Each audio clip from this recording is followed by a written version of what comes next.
Okay. Stopped around about 13, didn't he? He said, we stopped over here around 7. We stopped around 7. Now let's go with 8. We're in Leviticus 21:8.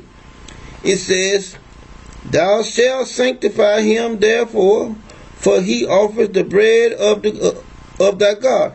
He shall be holy unto thee, for I am the Lord which sanctify you. Am holy. You sanctify you. Am holy. And the daughter of any priest. See, my brothers and sisters, we know he's talking about priests. He's not talking about anybody else. So don't allow anyone to try to interject somebody else in and say, well, he's talking about all of us. No, he's dealing only with the one that in the priesthood. He says, and the daughter of any priest, if she profanes herself by playing the whore, she profaned her father. She shall be burnt with fire, alive. See that? The priest had a different standard. Even the children had a different standard. I mean, can you imagine that? If she went out, and played the whore, oh man, they burned her alive. No exceptions. It didn't say all of Israel or the children, not the people. But he said the daughter of a priest. My brothers and sisters, it's right in the pages. The priest cannot bald his head, or neither can the priest cut his beard. Now, they did not say anything else about anybody else. Talking about the priest. Now, let's go here a little further. Verse 10 says, and he that is a high priest among his brethren, upon whose head the anointing oil was poured, and that is consecrated, and put on the garments, shall not uncover his head, nor rent his clothes. Neither shall he go in to any dead body. But you see, the preachers, every time somebody died, a preacher boy, he has to give a sermon over him. But he's supposed to be this holy man of God. No, he's not. He's Jesus' man. He's not a holy man of God. Now let's go a little further here.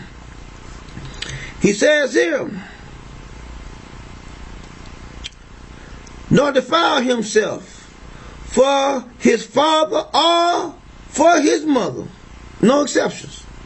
He said, neither shall he go out of the sanctuary, nor profane the sanctuary of his God.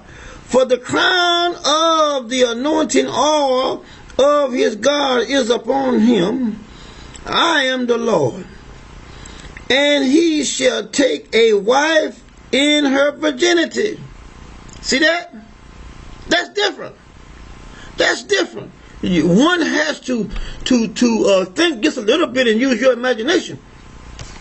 I did a video here a while back about when a woman, a daughter, played the harlot, and she married this guy.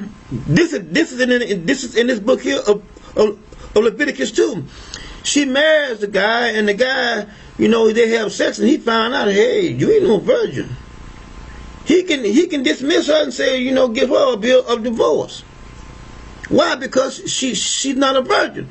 But now, if she was a loose woman out there and didn't claim to be a virgin, then he want to marry her. That's a horse of a different color. But anyway, look at this right here. Now this is the priest. He says, a widow or a divorced woman or profane or a harlot, these shall he not take. Now why was Jesus all around Mary Magdalene? Why was Mary Magdalene all up in his grill? That's my question. Why? I mean, in the Most High the Scripture said, now Jesus is supposed to be a high priest. Now if you guys remember, up in verse 10, it states, and he that is the high priest among his brethren. Now Jesus is supposed to be a high priest among his brethren. Why is he hanging around Mary Magdalene? That's my question. It's right in the pages. But he shall take a virgin of his own people to wife. Not only a Hebrew Israelite, but she have to be of the priesthood. She has to be the daughter of a priest. He can't marry a Gadite or Simonite or any of the other tribes. He had to marry out of his own tribe, which is why that is out of the tribe of Levi. This is what it's saying. Now he says, verse 16, it says, among his people, for I the Lord do sanctify him. Verse 16 says, and the Lord spake unto him, saying, speak unto Aaron, saying, whosoever he be of thy seed in their generation that hath any blemishes, let him not approach to offer the bread of his God. Now, what do you say? All of those that are in Aaron's family, okay? Let's say he have a blemish on him. Let's say he have a cataract in his eye. Let's say he has 6 fingers. I mean, if he have anything that is wrong with him, and he is the son of a priest, he can't come up there. He can't come up there. But I mean, this is how strict the Most High is, and even in our society today, they pass out all these handicap stickers and shit and give these motherfuckers first row on the parking space and do all that now. God don't.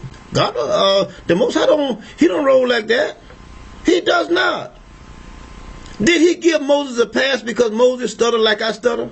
No, he didn't. He didn't give him no pass. Don't get your ass down and do like I told you to do. I told you to go down and tell Pharaoh to let my people go. He didn't give him the. Now, granted, he told him to take Aaron along with him, but that wasn't the original plan. It wasn't the original plan. He the one came crying.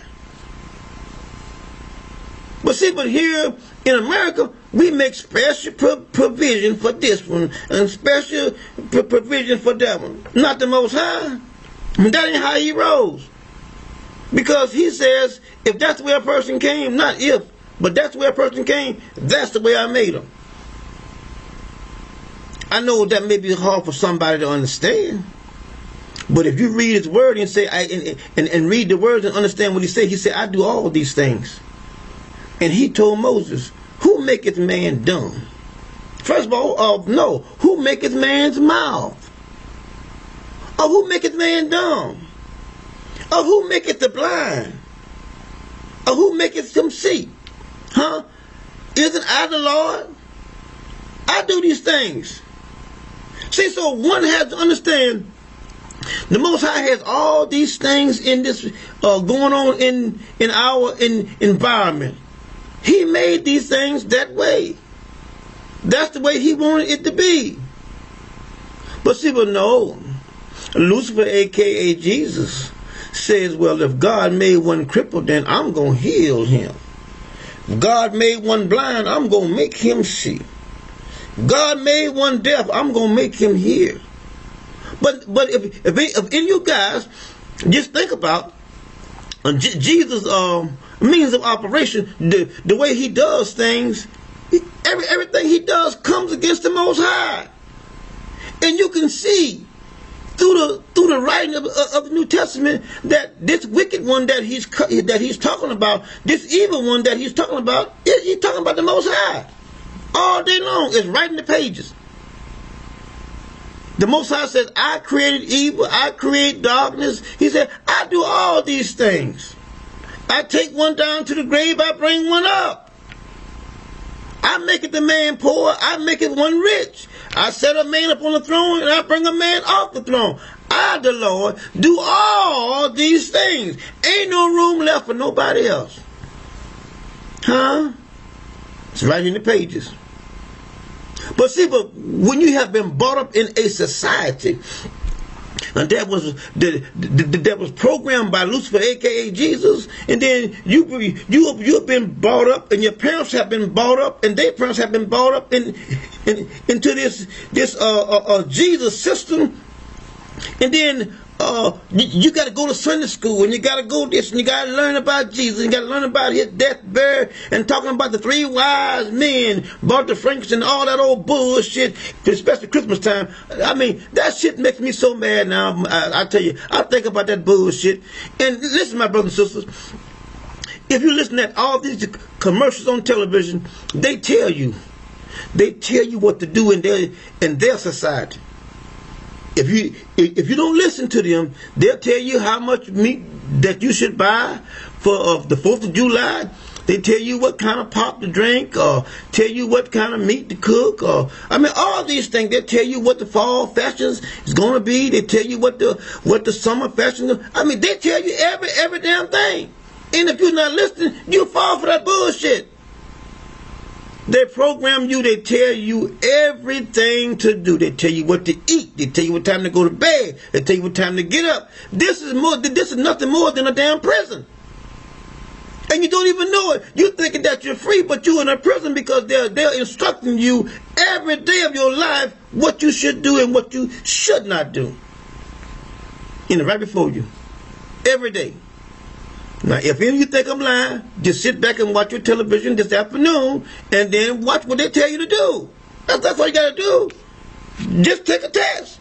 It's right there. They tell you what to wear. They tell you what to eat. They tell you where to go, when to go, how to go, how much money to spend. They tell you all this. And you don't even see it. Oh, this is a good deal. They are instructing you and telling you what you should do and what you should not do. And you don't even see it. You're in a prison and don't even know it. Being instructed by those that are over you and telling you your everyday life. And now they got the smartphone, they're tracking you. They know your every move. They know all the foods you eat. They know when you come in your house. They know when you leave. They know when you go to work.